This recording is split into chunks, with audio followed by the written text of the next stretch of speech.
রহমান বদাবরণ বলতাছি, ঠিক আছে? 4 দিন আমি বিস্কিট খাই রোজা রাখছি, ঠিক আছে?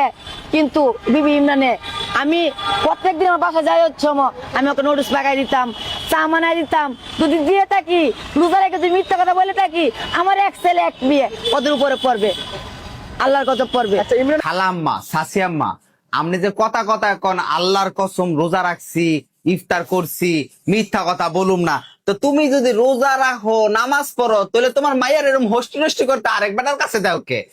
আবার নাকি তুমি সার আইন্দা খাও বিপি ইমরান আইলে? আরে এটা বিপি কইবা, কথা কথা কই বিডি ইমরান আইলে, বিডি ইমরান না, বলবেন বিপি ইমরান আসলে। আর তুমি চা খাওয়াও, নাস্তা খাওয়াও, টাস্তা খাওয়াও, এটি মানুষটা করার দরকার কি? তুমি খাল কাটটা কুমির আনছো, কুমিরে তোমার কামড় দিয়েছে, তাই না? তারপর তারপর ভিউয়ার্স এখানে বলতাছে যে সে নাকি মিথ্যা কথা বললে কি করবে, তার উপরে নাকি গজব পড়বে। তারপর ভিউয়ার্স এই মাটি বলতাছে যে উনি নাকি মিথ্যা কথা বলে তার সন্তানদের উপরে গজব পড়বে। দেখেন, এটা যদি সত্য ঘটনা হইতো তাহলে কি বলতো, যে আমার উপরে গজব পড়ুক।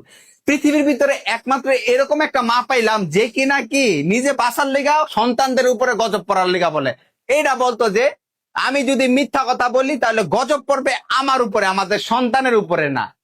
আর আমি আপনার বলুম যে বাংলাদেশের ভিতরে আপনি হচ্ছেন একজন ডিজিটাল মাদার, যে কিনা হচ্ছে কিনা তার মা, যে কিনা তার মেয়েকে ডিস্কো নাচানোর জন্য এমন একটা পদবি দিয়ে দিচ্ছেন, সারা জীবন এই কলঙ্ক মাথায় নিব। কিন্তু বিপি ইমরান সে একটা পুরুষ মানুষ, সে ইনশাল্লাহ সত্যতা যাচাই করে জেলখানা থেকে বের হয়ে আসবে বীর পুরুষের মতো।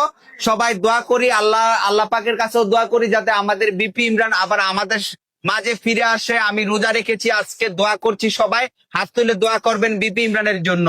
বুঝতে পেরেছেন? আমি মন থেকে বিপি ইমরানের জন্য দোয়া করছি যাতে ওনাকে সহি সালামতে জেলখানা থেকে বের করে আনে। সবাই বলুন আমিন।